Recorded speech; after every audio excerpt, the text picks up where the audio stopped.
नमस्कार, मैं उत्कर्ष कुमार और आप देख रहे हैं न्यूज़ ट्रायल भारत।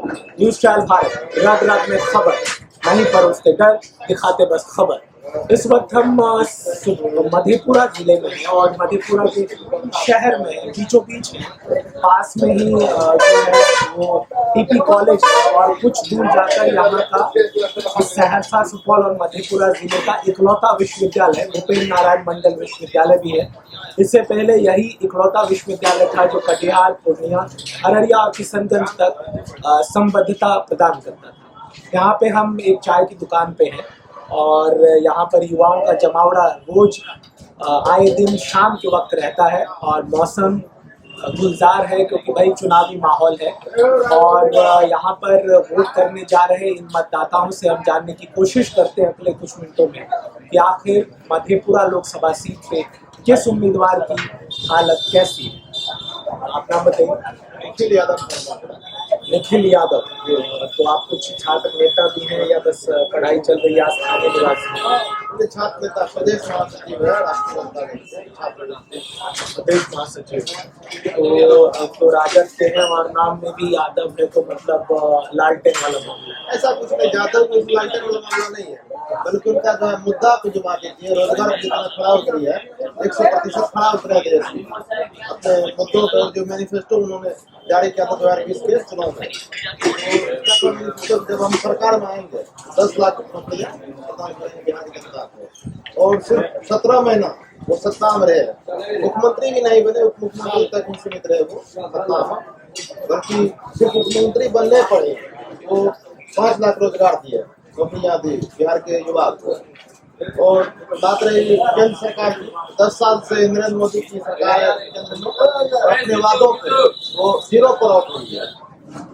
पिछले बार तो लोकसभा चुनाव में आपकी पार्टी 0 पे आउट हुई। नहीं, वो बात सही है कि जो लोग जनता जो है विश्वास की थी मोदी सरकार पर कि कैबिनेट में रहेंगे, केंद्र में रहेंगे, देश के हालत को सुधारेंगे। क्योंकि 14 में जब सत्ता में आए तो वादा किए थे, 14 में वादा पूरा होने पाया, 19 में दोबारा वो वादा किए। एक बार जनता माफ कर, एक बार मौका फिर दे के देखते हैं क्या होती है। और 19 में जब वो वादा किए उस पर भी अभी तक 24 है, 10 साल हो चुके हैं और 0 पे खड़ा होती है। इसका कारण है कि अभी तक एक भी पीसी नहीं कर पाई है भाजपा सरकार। नरेंद्र मोदी एक भी पीसी नहीं किया 10 साल में। पीसी नहीं किए, लेकिन बोलते तो हैं रैलियों में और संसद में कि भाई इस अब की बार 400 पार। तो वो सब जुमला है, किसी से छुप ही नहीं है। 400 पार वाले आपको डर है, 2 साल के अंदर में डर होने जाएगा। इसका वो डर जो है जनता में न दिखे, अपना उसका जो अंदर में डर है, इसी कारण वो आपकी बार 400 पार का नारा लगवा रहे हैं। आप देखिएगा 4 जून को रिजल्ट आएगा तब पता चलेगा 400 रहता है कि 200 के अंदर ही वोट हो जाती है। तो आप ये देखिए, अगर नरेंद्र मोदी की बात करते हैं तो भाई नरेंद्र मोदी ने देश को राम मंदिर भी दिया है, जीएसटी किया, ट्रिपल तलाक कानून को खत्म कर दिया, फिर आपको डिमोनिटाइजेशन कराया, फिर आपको जो है अपनी गारंटी दे रहे हैं और नया संसद भवन भी बना दिया और आपको भाई कुछ किया ही। जहाँ तक बात है गारंटी की, वो आप आम जनता से पूछ सकते हैं गारंटी क्या है नरेंद्र मोदी की। उसका गारंटी था कि प्रति वर्ष 2 करोड़ नौकरी देने का, रोजगार देने का 2 करोड़, और 10 साल हो चुके हैं, अभी तक 20 करोड़ रोजगार देने चाहिए। हमको लगता है 20 लाख में 20,000 भी रोजगार दिए। रेलवे का प्राइवेटाइजेशन कर दिया, एयरपोर्ट का प्राइवेटाइजेशन कर दिया, जितना भी सरकारी संवैधानिक एजेंसियां उनका वो दुरुपयोग कर रहे हैं अपने विरोधियों पर, विपक्षों को, उसका मुंह बंद हो जाए। जब तक मजबूत विपक्ष नहीं होगा सत्ता में तो कोई विकास नहीं संभव है। और बात रही राम मंदिर की, उसका कोई ऐसा नहीं हुआ है, मतलब उस पर वोट डालने जा रही है। राम मंदिर सबका आस्था है, वो उसमें हम विरोध नहीं करते। आस्था पे तो वोटिंग होती है। हमारा देश, हमारा जो देश है वो कई संप्रदायों, धर्मों और जातियों में विभक्त है यहाँ का समाज। तो कहीं ना कहीं बीजेपी जो है वो धार्मिक आधार पर कि हम हिंदुओं के लिए सोचते हैं बृहद स्तर पे, वो वोट को तो मोबिलाइज करती है और आजकल तो बोलती भी है कि सबका साथ सबका विकास है। उसको जहाँ तक शर्म आनी चाहिए, श्री राम के नाम वो वोट मांगते हैं। श्री राम किसी नरेंद्र मोदी या भाजपाइयों के ही अधीन का नहीं है, वो सबके लिए, पूरे देश के लिए है। देश का मामला, देश का गौरव है। निवर्तमान सांसद है यहाँ से मधेपुरा से 6 लाख से ज्यादा वोट लाए। आपके राजद के उम्मीदवार शरद यादव को 3 लाख से कुछ ज्यादा वोट मिले। पप्पू यादव निर्दलीय चुनाव लड़े थे, 1 लाख के करीब वोट आया उनको। तो 3-3 लाख के अंतर से जदयू के उम्मीदवार, एनडीए उम्मीदवार दिनेश यादव यहाँ से जीते। तो इस बार क्या लग रहा है कि क्या मामला रहेगा? देखिए, इस बार वो टक्कर में भी नहीं है, दूर दूर तक टक्कर में नहीं है। क्यों? उनके प्रति जो जनता का आक्रोश है, उनके प्रति पूरे क्षेत्र में एंटी इनकम्बेंसी बहुत ज्यादा है। यहाँ पे एंटी इनकम्बेंसी उम्मीदवार या सांसद, निवर्तमान सांसद के प्रति है, लेकिन आखिरकार वोट जो है वो कह रहे हैं कि भाई हम मोदी के चेहरे पर दे रहे हैं। तो इसमें कैसे आप बता रहे हैं कि आपके दिनेश यादव कहीं टक्कर में नहीं? बात रही मोदी के नाम पर देने का, तो दिनेश यादव को जो 1 लाख वोट आता, 50,000 गया था, मोदी के नाम पर। मधेपुरा दिनेश यादव 4 बार सांसद और 4 बार विधायक रहे। बात सही है ना, उनकी स्थिति जो है अभी बहुत, हमको बोलना नहीं चाहिए, बहुत अभिभावक हो जाएंगे। उनका जो है जो एज है उसको नहीं लगना चाहिए। वो एक सिग्नेचर करने के लायक भी नहीं है। क्षेत्र का विकास क्या करेंगे? और विकास पुत्र बोला जाता है। बोलने के लिए अपना कुछ हम भी बोल सकते हैं अपने आप को, हम भी प्रधानमंत्री हैं, हम भी नरेंद्र मोदी बहुत बड़ी नेता है, संभव नहीं है। बोलने के लिए कुछ आप भी बोल सकते हैं अपना बोलने का, बोलने के लिए सब भी बोल सकते हैं। आप नाम बताइए। रमदास जी, तो क्या माहौल है मधेपुरा में? मधेपुरा में क्या माहौल है? मधेपुरा में तेज लड़ाई क्योंकि 17 साल चल रहा है, लोगों को विश्वास लगा है हमें कोई रोजगार दे सकता है। अभी आपके जो उम्मीदवार है यहाँ पे प्रोफेसर डॉक्टर चंद्रदेव, इनके पिता राज्यसभा सांसद रहे, लोकसभा सांसद रहे, पीएनएमयू के संस्थापक कुलपति भी रहे, और ये खुद एचओडी है। कुछ दिन पहले मैंने इनका इंटरव्यू भी किया था। तो मैं ये जानने की कोशिश करूंगा आप लोगों से, क्या उनसे आप लोगों की मुलाकात हो गई है? क्योंकि कई इलाकों में लोगों का कहना था कि भाई हमारे उम्मीदवार को एक बार हमारे क्षेत्र में आना चाहिए, चेहरा दिखाना चाहिए। हालांकि कई लोगों का ये भी कहना था कि भाई चेहरा राजद के उम्मीदवार हैं, लालटेन छाप है, यही काफी है, नहीं भी आए तो चलेगा। इस पर क्या आप सोचते हैं? ऐसा कोई बात नहीं है। डोर वो जनसंपर्क अभियान चला रहे हैं और उसके पिताजी सांसद रहे, कोई परिचय के मोहताज नहीं है। ऐसा कोई कुछ बोल रहा है कि वो हवा फैला रहा है, ऐसा कोई बात नहीं। उसके पिताजी आपको पता होना चाहिए 1992 से राष्ट्रीय जनता दल में सक्रिय है डॉक्टर सुभाष चंद्र जी। वो मजबूत कार्यकर्ता है, एक प्रोफेसर भी है, इसलिए कोई हवाई जो है उम्मीदवार नहीं है। 1982 से राष्ट्रीय जनता दल में आप पता करिए।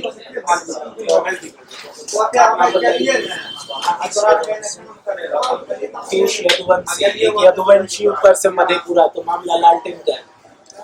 लालटेन का तो हम लोग परिवर्तन देखते हैं, देश में परिवर्तन की लहर चल रही है, उसी पे हम लोग चल रहे हैं। देश में परिवर्तन से आप लोगों को ज्यादा मतलब है कि भाई बिहार में परिवर्तन? हम लोग को देश में परिवर्तन से, क्योंकि हमको पर्सनल किसी से मतलब है।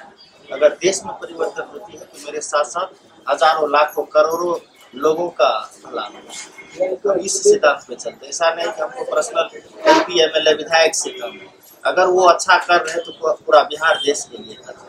अगर मान के चलिए रेलवे में बहाली निकल रही है तो मेरे लिए पर्सनल नहीं, पूरे देश के युवा वर्ग के लिए निकलेगी, SC ST ओबीसी समाज के। तो तेजस्वी जी इस चीज पे खड़े थे। उन्होंने जो उनके बारे में कुछ कहा जाता था, लालू जी के बेटे हैं, उन्होंने जो किया आज पूरा देश के विश्व स्तर पर चर्चा होती है। अदर स्टेट में भी देखते हैं, बड़े बड़े नेता जो है उदाहरण देते हैं, डिबेट में देखते हैं बड़ा बड़ा, अरे अभी वर्तमान में युवा नेता कौन सबसे अच्छा काम कर रहे हैं, तेजस्वी जी का नाम देख रहे आ रहे हैं। हाल ही में महाराष्ट्र में भी देखिए आदित्य ठाकरे जी, सीधा नाम लिया तेजस्वी जी का।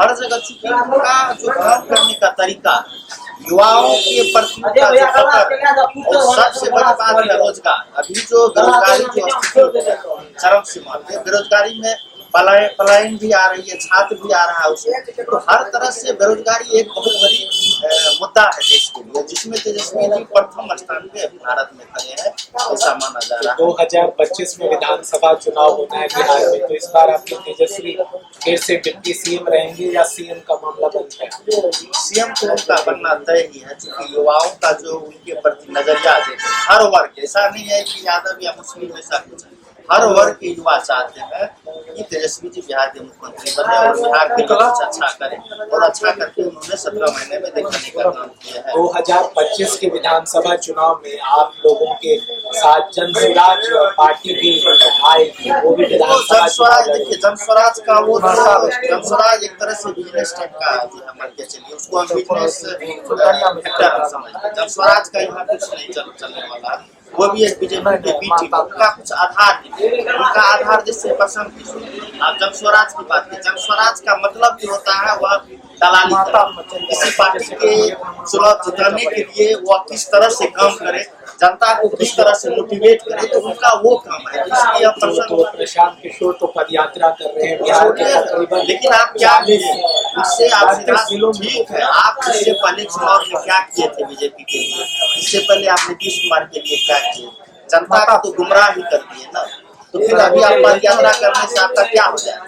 नीतीश कुमार ने हाल ही में एक बयान दिया राबड़ी देवी पे, या लालू प्रसाद और राबड़ी देवी कहे तो उन पर काफी निजी हमला किया। सबसे पहले ये कहना चाहेंगे कि अभी जो नीतीश कुमार जिस गठबंधन में शामिल है, उससे पहले गठबंधन के नेता यानी कि रामविलास पासवान जी के बेटे चिराग पासवान जी भी बोल चुके हैं उसके बारे में कि इसका मानसिक संतुलन खो चुके हैं, और सीताराम मांझी भी बोल चुके हैं इसका मानसिक हालत ठीक नहीं है, अच्छे डॉक्टर इलाज। और जिस दिन से वो गठबंधन छोड़ के गए हैं, आप देखे होंगे कहीं डायरेक्ट आके मीडिया में अपना बयान नहीं देते हुए नीतीश कुमार, इसको बैकडोर में धकेल दिया गया है प्रधानमंत्री नरेंद्र मोदी के द्वारा, जिसको नेता मानवे नहीं करता है। हमको तो लगता है कि जैसे ही चुनाव खत्म होगा, नीतीश का दोनों राजनीतिक मुद्दे के कारण दोनों पैर काट देगा, मतलब राजनीतिक हिस्से का उसका दोनों पैर काट देगा। हमको जो लग रहा है वो नीतीश कुमार और उसके सटे जो 2-4 नेता है उससे डील हो चुका है प्रधानमंत्री का, ऐसा करेगा। और आप अभी बोल रहे थे नीतीश प्रधानमंत्री मोदी ने जीएसटी लाया, हम उस बात से समर्थन है। जीएसटी लाया, और जीएसटी किस चीज पे लाया, हम लोग के आम लोग किताब कॉपी और कपड़े पे जो 18% कर दिया गया, और हीरे मोती पे 3%, वो अमीरों के लिए जीएसटी लाया, गरीबों के लिए थोड़े जीएसटी लाया। वो अमीर को हेल्प करते हैं, गरीब को दबा को चला के रखते हैं। अभी हाल फिलहाल में कोविड वैक्सीन का जो सब टीका लिए थे हम लोग, उस पर नरेंद्र मोदी इतना हल्ला किया कि हम कोविशील्ड दिला दिए, फ्री में दिला दिए, और जनता को गुमराह किया। और कोविशील्ड कंपनी वाले से फॉरवर्ड करके चंदा लिया, और आप जब उससे साइड इफेक्ट आने लगा तो वो अपना फोटो उस पे से हटा दिया गया। इतना बड़ा दुर्भाग्य है हमारे देश का। अच्छा, कोविशील्ड से इस आपने इस मुद्दे को उठाया तो एक अहम सवाल बनता है, क्या लग रहा है कि इस बार लोकसभा चुनाव में कोरोना का कोई फैक्टर है? जो कोरोना काल था उस दरमियान लाखों की तादाद में लोग दिल्ली से कूच कर रहे थे बिहार और यूपी के काफी सुदूरवर्ती दूर दराज के इलाकों में पैदल, साइकिल से, भूखे पेट लाइनों में लग के उनकी यात्रा हो रही थी। तो क्या लग रहा है कि इसका नुकसान जो है मोदी या नीतीश सरकार को मिलने वाली है? फर्स्ट और सेकंड चरण के चुनाव में तो मोदी को अपना पता चल गया है कितना हम कमजोर हो चुके हैं। यही सब मुद्दा हावी था चुनाव में, जिसके कारण मोदी बैकफुट पे आ गया, जिसके कारण की मध्य प्रदेश में एक कांग्रेस की प्रत्याशी था, उस पर मुकदमा दर्ज करा दिया, उसका नामांकन रद्द कर दिया। ऐसा कारनामा ये करने लगे, जैसे जीतने वाले प्रत्याशी उस पर अपना हथकंडा अपनाने लगे, अपना प्रशासन शासन का दुरुपयोग करना शुरू कर दिए। और उसको लग रहा है कि इस बार देश को भी हमने चाहिए 400 का जो नारा दे रहे हैं, एक जुमला नारा, क्योंकि देश में जनता त्रस्त हो चुकी है। बेरोजगारी, महंगाई, शिक्षा पे एक बार भी बात नहीं करते हैं। नरेंद्र मोदी यदि गुजरात में जाते हैं तो बोलते हैं इतना हम डेवलपमेंट किए, काम कर दिए, और जैसे ही गुजरात से इधर लौट के आते हैं बिहार, यूपी, झारखंड, पश्चिम बंगाल, तो बोलते हैं हिंदू, मुस्लिम, राम मंदिर। ये राम मंदिर बनाए सही बात है, कोई बात नहीं, वो कोर्ट का फैसला है। जो समझदार व्यक्ति है वो समझते हैं कि राम मंदिर कोर्ट ने बनवाए, बल्कि बीजेपी सरकार ने बनवाए। और 5 किलो अनाज की बात रही, आज से नहीं, जब कांग्रेस की सरकार थी तो उस समय अनाज तेल भी मिलती थी, चीनी भी मिलती थी, आज तो अनाज ही मिल रहा है। इससे ही पता चलता है आपके 10 साल में 1 करोड़ से समथिंग आदमी गरीब है, रेखा से नीचे है, जो 5 किलो आप अनाज देने का काम करे। यदि आप गरीबी मिटाना चाहते तो अनाज देना ही नहीं पड़ता। आपको शिक्षा, रोजगार, क्लास पे ध्यान दीजिए, आपको अनाज नहीं देना पड़ेगा, खुद ब खुद वो कमा के खा लेंगे। तेजस्वी जो है इस बार मान लीजिए कि आपके सांसद यहाँ से डॉक्टर कुमार चंद्रदीप चुने जाते हैं, तो युवा होने के नाते आप लोगों की पहली 3 प्राथमिकताएं या अपेक्षाएं क्या होंगी अपने सांसद से कि वो इस इलाके में करें, खासकर युवा वर्ग के लिए? शिक्षा, स्वास्थ्य और रोजगार, ये पहली 3 प्राथमिकताएं होगी।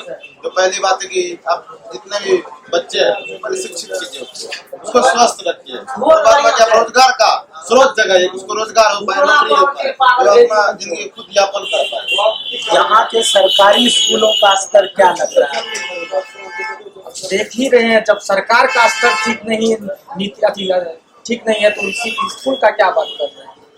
जब सरकार का ही मानसा ठीक नहीं है बिहार से लेकर केंद्र तक, तो शिक्षा का नीति क्या अच्छा रहेगा, ये तो आप खुद जान सकते हैं। आज की एक खबर है कि आपके जो यहाँ से पूर्व सांसद थे पप्पू यादव, उन्होंने दिनेश चंद्र यादव के समर्थन का ऐलान कर दिया है।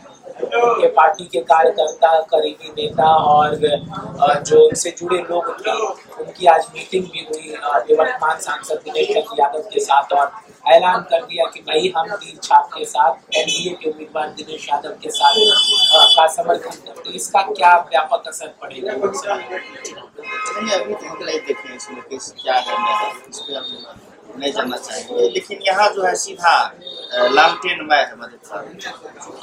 लालू जी मधेपुरा को बहुत कुछ दिए हैं, बगल में विश्वविद्यालय है, बगल में रेलवे बहुत ऐसा कुछ दिए हैं मधेपुरा, सहरसा, सुपौल को। इसीलिए लालू जी का यहाँ बहुत देन है, कर्ज है, या कभी यहाँ की जनता नहीं उतार पाएगा। पप्पू यादव के बारे में बताइए, क्या किया यहाँ पे रहे 5 साल? 5 साल सांसद रहे, ऐसा हमको नहीं लग रहा है कोई सामूहिक काम किए पप्पू जी।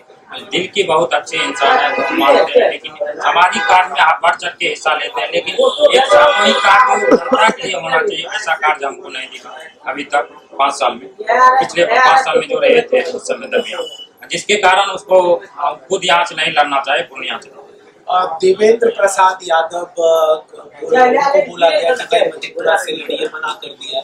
प्रोफेसर चंद्रशेखर को कहा गया आप लड़िए, मना कर दिया उन्होंने। देवेंद्र प्रसाद यादव आपके झंझारपुर के पूर्व सांसद थे, और इसके बाद आपको शांतन को टिकट मिल दिया था, और जो है पप्पू यादव किनारा कर गए, उनको पूर्णिया से लड़ना था।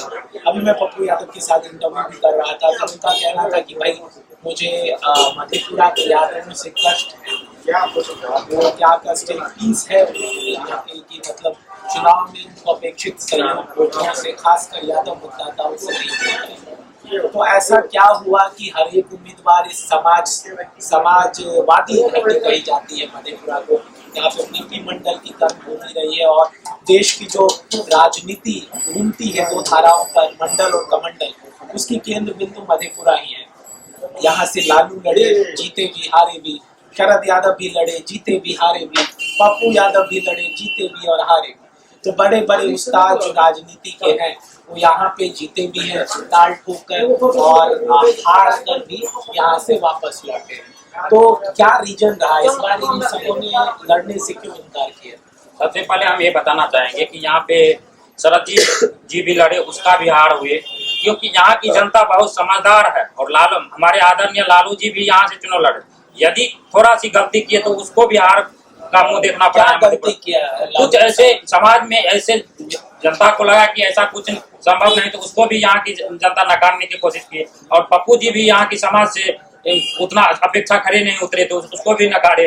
और हाल फिलहाल में दिनेश चंद्र भी हमारे समाज की अपेक्षा के साथ खड़े नहीं है, इस बार उसको ताबड़तोड़ लगभग हमको लग रहा है कि 5 लाख वोट से हुआ है। ये हाल ही में यादव सम्मेलन हुआ था, तो वहाँ पे पप्पू यादव को आमंत्रित किया गया था, और वो स्टेज से माइक देख के फिर चले गए। देखिए वो अंदरूनी मामला था, क्या हम उस पर हम नहीं बता सकते हैं कि क्या आप कुछ कहना चाह रहे हैं? ये बोले कि जब यहाँ से यहाँ से सांसद लालू जी रेलवे मंत्री, भारत के रेल मंत्री, तो उस समय जो है भारतीय रेलवे को कितना मुनाफा हुआ, इस स्तर पर लालू जी के ब्रेन का रिसर्च अमेरिका में करना चाहते हैं। तो आखिर वो चीज अभी किसी भी नेता में क्यों नहीं दिख रेलवे का टिकट देख लीजिए, टिकट मिलकर आपको बना रहा है, किसी को पता नहीं चला। सीपॉल बना रहा है, मतलब बहाली हो ही नहीं रही है। कंपनी के थ्रू बहाली हो रही है, वहाँ पे ठेकेदार रहता है, ठेकेदार से डायरेक्ट गवर्नमेंट को संपर्क है। तो किसी ठेकेदार को मिला, वो हायर करता है आदमी को, अब अपना उस ढंग से जो है बिजनेस चला के काम चला रहा है। तो फिर भी पिछला लोकसभा चुनाव बहुत बुरी तरह हारी, क्या कमी रही? कमी रहने के बाद चुनाव है, हार जीत लगी रहती है, किसी की भी हार होती है, किसी की भी जीत होती है, वो चुनावी मुद्दा के बात है। और इस बार जो इलेक्शन होने जा रही है सब बिल्कुल तरीके से रोजगार पे चर्चा होने जा रही है, विकास पे होने जा रही है, कोई जुमलों पे। और यहाँ पे पिछली बार जुमला कर दिए नरेंद्र मोदी, 2 करोड़ नौकरियां देंगे प्रति वर्ष, और पूरा क्षेत्र में चीनी मिल लगवाएंगे और पेपर मिल चालू करवाएंगे। बोले तो चीनी मिल जब लगेगी चाय पीने हम आएंगे ना, उससे पूछे जाके आप ही लोग के माध्यम से सवाल पूछा रहे थे, वो भी आप लोग को नहीं होगा, सवाल पूछेगा। चीनी मिल की बात रही, पेपर की बात नहीं, ऐसा कुछ भी काम नहीं होगा जो जनता देखे, काम 1% भी हुआ, ऐसा कुछ भी काम नहीं हुआ। इसी कारण इस बार चुनाव जो है पूरी तरीका से लालटेन में है यहाँ पे, खासकर मधेपुरा लोकसभा में कोई टक्कर में नहीं होगा। अभी मैं सुपौल में था, वहाँ पे तेजस्वी की रैली थी। तेजस्वी बार बार बोल रहे थे भाई चुपचाप लालटेन चला, तो चुपचाप की नौबत क्यों आ गई? तमाम जनता का मन बना लिया है, तो पूरा जनता में माहौल है कि हमको लालटेन का बटन दबाना है 7 तारीख को। नहीं कहेगा कि सब चुपचाप लालटेन पे छुपा हुआ है। परिवर्तन का एक जब राजद के समर्थक टाल ठोक के बोलते हैं कि लालटेन है, तो ये चुपचाप की नौबत नारा है, वो नारा है, चुपचाप लालटेन चाप नारा। अच्छा, यहाँ तो खुलेआम चुनाव होती है, खुलेआम वीडियो वायरल होती है, रील वायरल होती है कि लालटेन को वोट डाल रहे हैं, इसमें कोई एक चीज और है कि आपकी बात इसलिए चुपचाप रहा जाता है कि आप देखिए होंगे 2014 में मोदी जी का जो गारंटी था, सारे गारंटी मतलब लोगों को लगा कि 2 करोड़ रोजगार, उसके बाद 15 लाख खाते, सारा कुछ हवाई। हमने बोले लोगों को लगा 19 में फिर वादा कर, फिर जो भी वादा किए वो वादा पे कायम नहीं रहे, एक भी उनका वादा जो पूरा किया हो। तो लोगों को अब की बार लगा कि 5 साल तो ठग गया, 10वां साल भी ठग गया, लेकिन 11वां साल अब की बार चुपचाप लालटेन से इसमें झांसे में नहीं पड़ना है। सीधा परिवर्तन की लहर है देश में, ऐसा नहीं कि मधेपुरा पूरे देश में परिवर्तन की लहर है और महागठबंधन की सरकार पूरे देश में बनने जा रही है। मधेपुरा नरेंद्र मोदी ने देश के लिए कोई कुछ काम किया है? कुछ काम नहीं किया, देश को बेच दिया। कहा था खाता 15 लाख दे देंगे, एक पैसा नहीं भेजा। 15 लाख खाते में, वो तो अमित शाह ने बोला। अमित शाह ने बोला, नरेंद्र मोदी बोला। अमित शाह गृह अलग है क्या?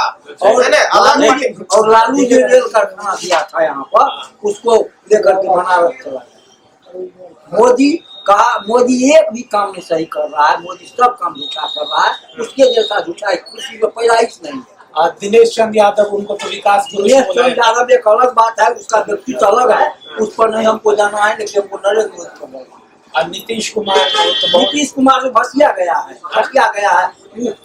वो तो करोड़ों राबड़ी बोली थी कि दूसरे के साड़ी के ढांकने की तरफ अपने साड़ी को ढकना चाहिए। नीतीश सचिया गया है और हमेशा महिला पर कुछ ऐसे कर दो, वहाँ डाल दो, वहाँ गिरा दो, ऐसे बोलता रहता है, उनको खत्म हो गया।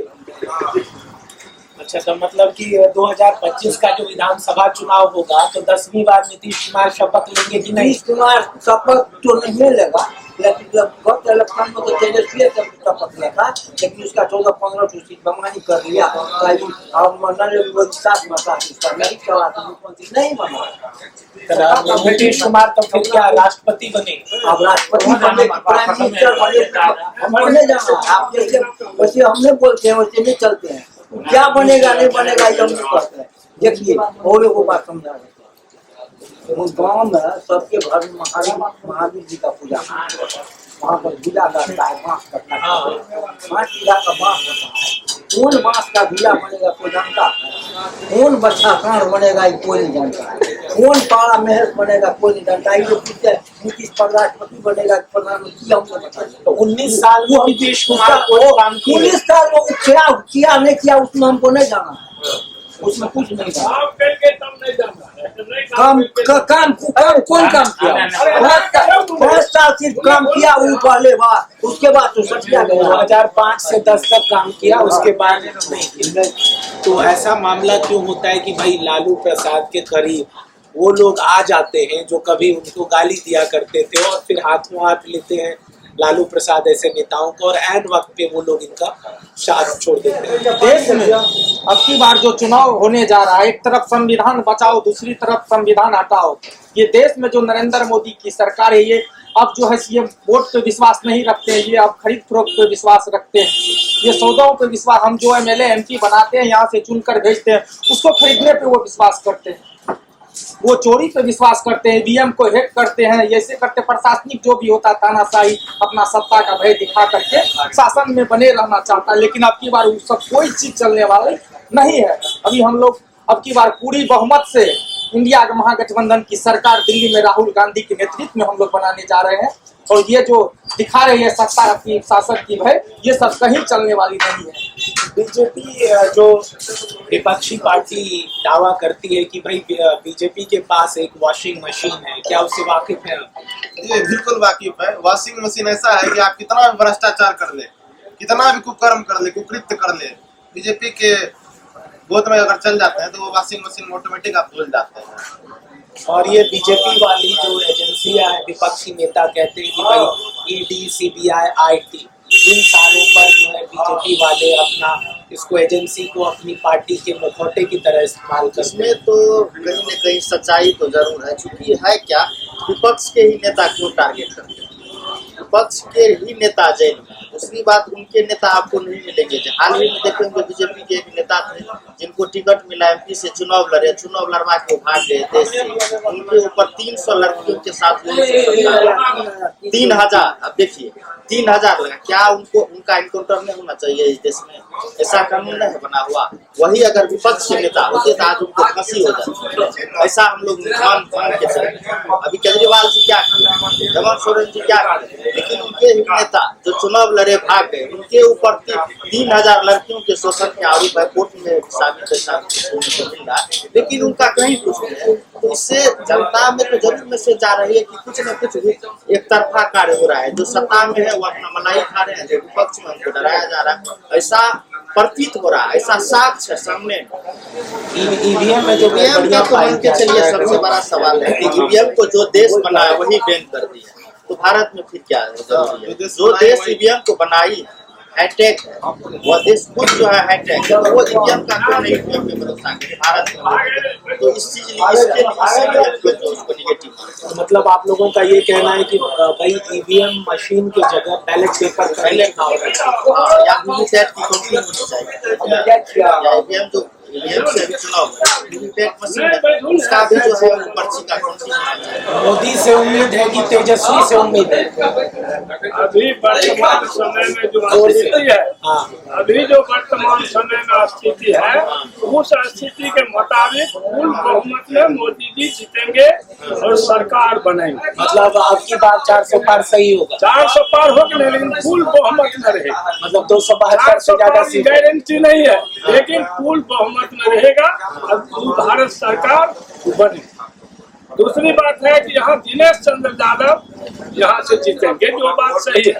नहीं कहिए गलत है बोलने के लिए तो कोनो बात नहीं। दिनेश चंद्र यादव पर आरोप लगता है कि वो अपने जिले के यादव मतदाताओं को बांट देते हैं, दो हिस्से में उपजा वो बात नहीं है। बात यहाँ है, 23 लाख जनसंख्या है, जिसमें यादव मुसलमान है 9 लाख और 14 लाख है उधर भाजपा वाला वोटर, तो कैसे जीतेगा आप हिसाब बता दीजिए।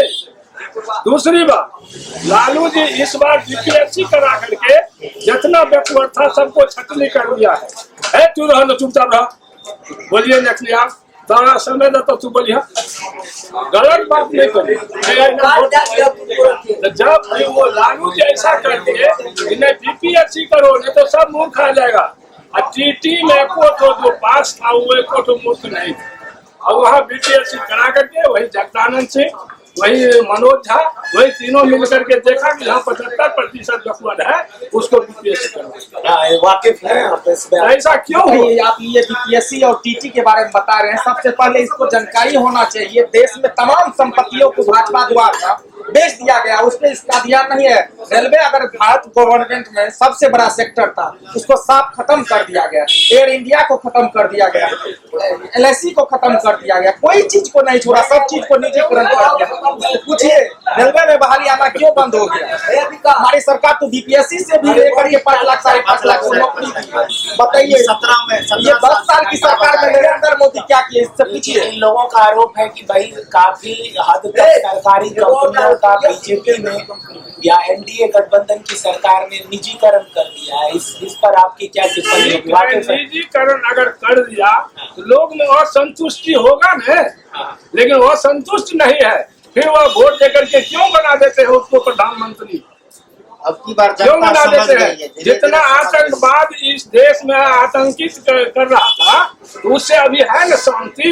नहीं, ऐसा कुछ नहीं है। आप लोग बोले जो जितना आतंकवाद पुलवामा अटैक करवाया और उस समय चंदा लिया पाकिस्तान से, पुलवामा अटैक के जस्ट बाद पाकिस्तान से जैसे का चंदा आ गया, कनेक्शन है उसका, जानबूझ के वो कराता है। देश के सेना और गरीब किसान मजदूर को मरवाता है, उस लात कर में दे के वोट लेता है। अभी आया और हिंदू मुस्लिम राम मंदिर कर रहा, राम मंदिर से कितना आदमी का पेट भरता है?